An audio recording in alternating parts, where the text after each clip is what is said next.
Hello, I'm in a 2015 Nissan Pathfinder, and today I'm going to show you how to adjust the time in your vehicle. So first, we're going to start it and wait just a moment for everything to boot up.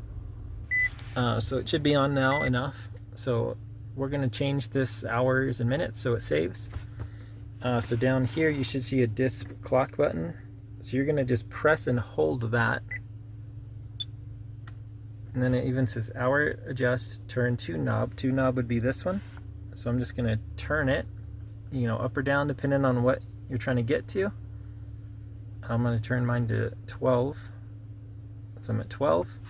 And then you're just gonna push this like it's a button to go to the minutes. So now we're in minutes, and then same thing, just go up or down as you need, and then you just push it again.